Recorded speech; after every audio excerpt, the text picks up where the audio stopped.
Hey semua, welcome to my channel. This is with Miss You.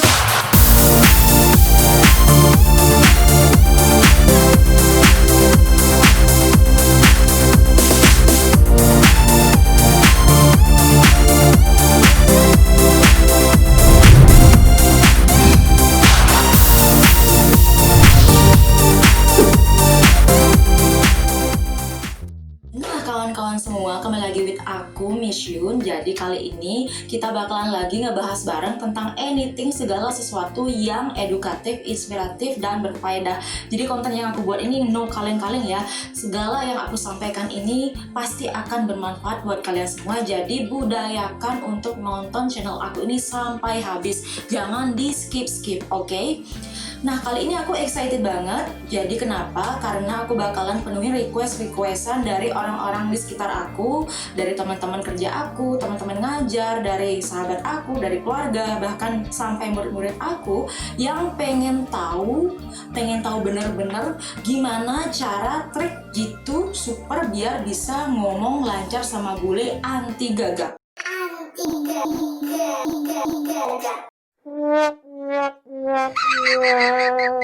Nah, oke kan? Anti gagal, pokoknya no gagal, anti gagal. Nah, kita tahu kalau terutama anak-anak sekolahan atau siapapun pengen pinter bahasa Inggris ya. Secara bahasa Inggris itu sangat-sangat penting kita butuhin di dunia ini, apalagi di dunia kerja.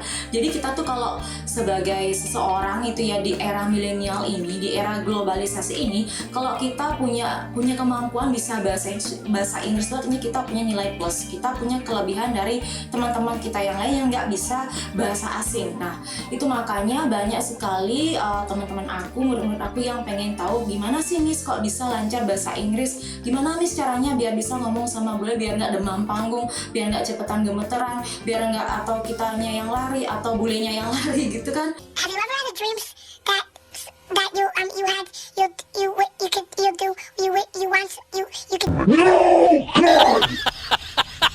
No, God, please, no. Nah, di sini aku bakalan sharing ke kalian seril-realnya yang bener-bener bisa dibuktiin, you can prove that ya.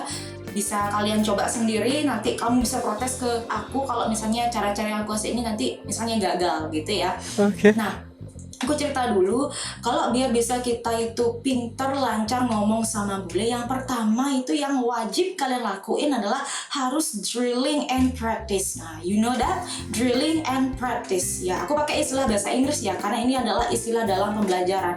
Ada drilling and practice. Nah, drilling, practice. Practice itu artinya ya kalau kita terjemahin di kamus artinya ya latihan. Kalau drilling itu artinya drill, diulang lagi, terus menerus diulang lagi. Nah jadi kawan-kawan, ini modal utama kita. Kalau kalian pengen serius, lancar, ngomong bahasa Inggris yang bagus, kalian tuh harus latihan yang serius gitu. Setiap hari latihannya, latihan speakingnya. Dan juga kalian melakukannya secara drill ya, harus diulang-ulang, nggak bosen-bosen, continue, berkelanjutan. Artinya misalnya hari ini kalian latihan, besok juga harus latihan, lagi 2 hari harus latihan di jam dan waktu yang sudah kalian tentukan. Jangan ada kata bosen atau nyerah, atau malahan baru kalian praktek ngomongin bahasa Inggrisnya di rumah, terus ada kakak atau keluarga kalian yang mencemooh kalian malah langsung stop, langsung stuck. Nah itu nggak benar ya. Jadi kalian tuh harus konsisten drilling and practice-nya di rumah, seperti yang aku lakuin ketika aku masih belum selancar ini bahasa Inggris. Sebenarnya bahasa Inggris aku nggak begitu bagus-bagus amat ya kalau dibandingin sama yang expert yang lain ya, tapi setidaknya aku punya pengalaman gimana sampai dia bisa memiliki kemampuan berbahasa Inggris seperti sekarang. Jadi aku tuh setiap hari latihan, setiap jam, setelah 1 jam itu aku ambil latihan sendiri dengan itu drilling and practice ya. Alhasil bisa deh secara sedikit demi sedikit aku menguasai. Ya memang dari dasar dulu kita mulai, nanti kita akan menuju ke advance lagi kemampuannya, asalkan tetap konsisten untuk drilling and practice. Next yaitu adalah, mungkin ini agak lucu ya, aku sangat sering nerapin dulu itu yang namanya mirror training. Sorry ya agak selipang sedikit, mirror training gitu. Mirror Aku sering latihan pakai cermin di rumah kawan-kawan. Kenapa pakai cermin? You know that cermin is a reflection ya. Jadi kita bisa lihat bayangan kita dari cermin itu. Bayangin deh, masa kalian nggak punya cermin di rumah sih? Pasti dong ya, apalagi yang cewek-cewek ya untuk rias itu ya pasti punya cermin yang gede-gede gitu.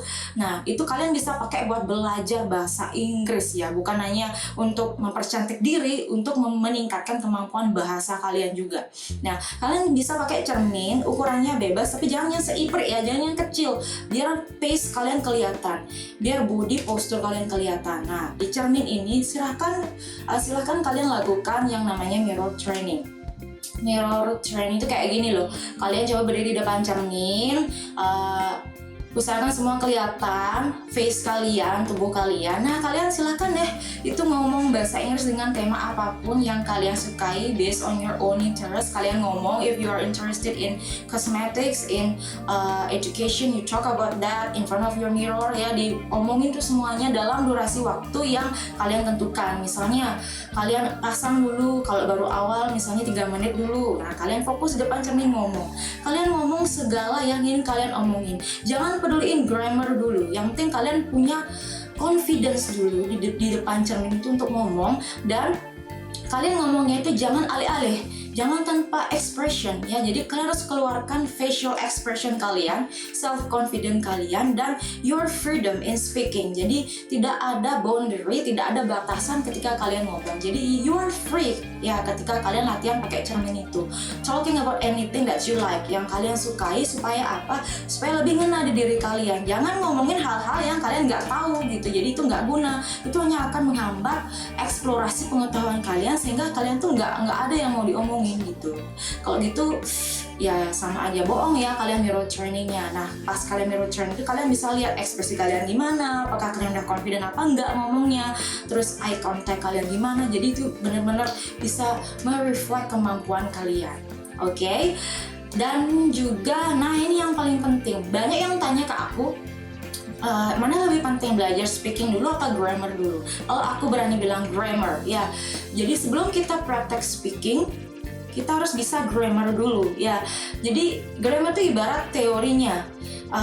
Apa namanya ya? Apa ya kalau aku bilang grammar itu adalah nyawanya bahasa Inggris. Jadi kalau kita nggak tahu grammar, mau ngomong, memang sih kalau omongan kita itu bisa gampang dipahami ya, atau at least lah kalau kamu bisa bahasa Inggris, omongan kamu bisa dipahami. Tapi benar nggak omongan kalian itu guys?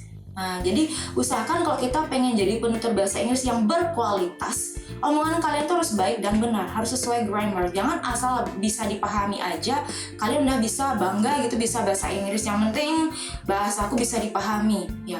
Hello, kalau kalian pengen terus sifat seperti itu, maka kemampuan kalian tuh tidak dikategorikan sebagai penutur bahasa Inggris yang berkualitas ya, yang levelnya tinggi, yang intelligence gitu. Coba deh kalian bayangin, misalnya pernah nggak kalian ketemu pedagang gitu, pedagang perhiasan di suatu pantai tempat wisata, terus dia mau menjajakan atau mau promote barangnya, terus bilang kayak gini, buy me sir, buy me madam, buy me.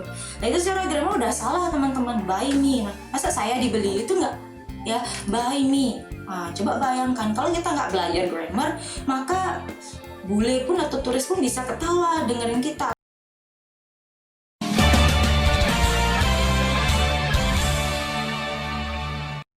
Aku udah ngalamin sendiri. Aku pernah ngajak muridku itu ke tempat wisata, dan kemampuan muridku ini juga belum seberapa di grammar. Nah, dia itu bisa dibilang mengalami yang namanya pigeonization. Nah, kalian tahu nggak pigeonization?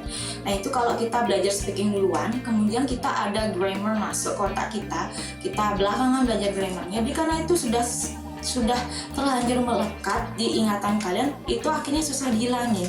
Kebiasaan-kebiasaan ngomong kalian yang misalnya itu adalah suatu kesalahan, karena itu sudah melekat, sudah menjadi kebiasaan, itu susah dihilangin ketika kalian berbahasa Inggris. Itu namanya pidgin ya, sudah terlanjur kalian sering ucapin itu sehingga susah direvisi lagi. Jadi itu yang harus kita hindari sebenarnya. Makanya kita usahakan harus balance lah minimal gitu. Kita belajar grammar juga, latihan speaking juga, supaya kalian tuh bisa menjadi penutur bahasa Inggris yang berkualitas. Dan juga selain belajar grammar, nah ini yang paling asik ya caranya, yaitu watch motivational videos. Nah, ini jarang sebenarnya aku lakuin karena aku benar-benar nggak suka nonton. Aku nggak suka nonton film, nggak begitu suka. Jadi ini aku ambil pengalaman dari murid aku sendiri. Aku punya salah seorang murid yang sekarang dia sudah melanjutkan studinya di jurusan sastra Inggris ya di universitas ternama juga di daerahku. Pengalamannya adalah dia itu accent Inggrisnya adalah British English. Dan kalian tahu dari mana belajar anak didikku ini ya, dari YouTube, dari watch motivational videos. Dan salah satu tokoh yang paling dia gemari adalah Harry Potter ya, Hermione dan beberapa ante-antenya itu ya.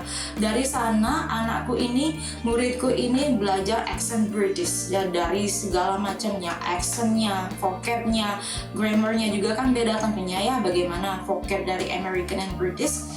Dan ia pelajari selama kurang lebih 1 tahun.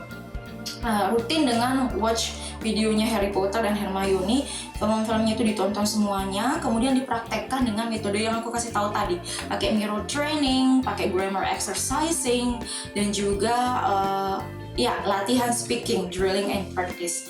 Dan sampai sekarang pun aku sangat-sangat takjub dengan kemampuan muridku sendiri. Bahkan aku pun nggak bisa accent British English teman-teman, secara susah banget ya, susah banget ngilangin pelafalan R di belakang itu, dan juga vokalnya harus dibedakan ya, seperti itu. Aduh susah banget ya. Sekarang bisa British English, entar lagi pasti aku balik ke American English. Tapi muridku yang satu ini benar-benar jago banget British Englishnya, salut deh. Semoga sukses ya terus muridku ini, bisa menginspirasi.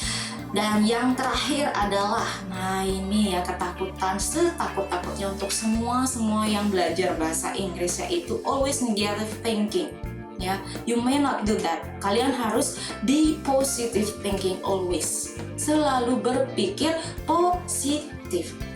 Nah, ini loh teman-teman, kalau kalian yang mengatur mindset pikiran kalian, waduh aku nggak bisa ngomong nih, waduh aku bakalan nervous, waduh aku bakalan dilariin nih sama turisnya ini, waduh nggak ada, aduh, kebanyakan aduhnya, itu bakalan benar terjadi loh teman-teman, karena itu adalah sugesti ke diri kalian sendiri. Nah, coba apa gunanya kalau kalian negative thinking dalam belajar? Ya enggak? Nah, lebih baik kita itu positive thinking. Jadi kalian itu harus bisa membangun positive environment, harus bisa membangun antusiasme yang positif di diri kalian. Karena itu yang berguna buat kalian. Buat apa kalian mau belajar tapi kalian tuh ragu-ragu, nggak yakin dengan kemampuan kalian. Yang namanya belajar selalu kita mulai dari nol. Dimulai dari yang tidak tahu, kemudian melalui proses hingga kita menjadi tahu, ada hasilnya. Jadi kalian itu nggak usah takut belajar, nggak usah takut ragu-ragu kalau kalian bakalan bisa atau enggaknya. Silakan kita belajar dulu, kita tempuh dulu segala macam cara, jangan pedulikan hasilnya dulu, kalian lakukan dulu secara konsisten dan terus-menerus, pasti usaha tidak akan pernah mengkhianati hasil. Nah itu teman-teman, jadi itu semua yang aku lakuin selama sekedar sharing sedikit. Aku waktu SMA benar-benar nol bahasa Inggris, jadi aku tidak pernah menyangka diriku ini bakalan bisa berbahasa Inggris seperti ini, meskipun tidak seberapa ya kemampuannya kalau kita bandingkan dengan beberapa expert penutur lainnya. Tapi aku sangat bersyukur dengan kegigihanku belajar, aku dapat bisa memiliki kemampuan berbahasa Inggris seperti sekarang ini. Ya, jadi aku bisa bilang kalau misalnya aku banyak punya teman-teman turis atau bule itu yang aku kenal accidentally, ada juga yang secara intentionally datang ke sekolah nyari aku untuk penelitian, untuk research itu ya. Secara aku guru bahasa Inggris juga di sekolah, jadi banyak yang mau ngadain penelitian, didatangin sama turis ya untuk riset ini itu. Jadi aku sangat bersyukur dan mudah-mudahan teman-teman juga bisa terinspirasi dari kisahku ini ya. Jadi dari cara-cara aku belajar bahasa Inggris biar aku bisa sharing ilmu dan bisa juga berguna buat kalian. Oke, aku rasa itu saja dulu sekilas ya. Nggak sih sekilas ya, beberapa hal-hal penting yang bisa kalian ingat, bisa kalian terapin, aplikasikan gimana biar kalian bisa lancar ngomong sama bule atau turis tanpa gagap, anti gagap. Dan aku harap kalian bisa aplikasiinnya dengan serius supaya omongan aku ini kebukti ya, nggak tong kosong nyaring bunyinya gitu. Talk less, do more gitu loh. Ya, cukup sekian dulu pemaparan bahasan dari With Mission kali ini. Kalau kalian punya komen-komen atau pengen request aku biar bahas topik ABC, kalian bisa inbox aku di description. Kalian bisa find me on my social media. Nanti gue bakalan review dan juga aku bakalan pilih-pilih topik-topik yang mana yang bisa aku sortir yang akan aku sampaikan di channel aku. Semoga kita bisa terus membahas hal-hal yang edukatif, inspiratif, dan berfaedah ya, bukan konten yang kaleng-kalengan. Oke, see you on my next videos. Bye-bye.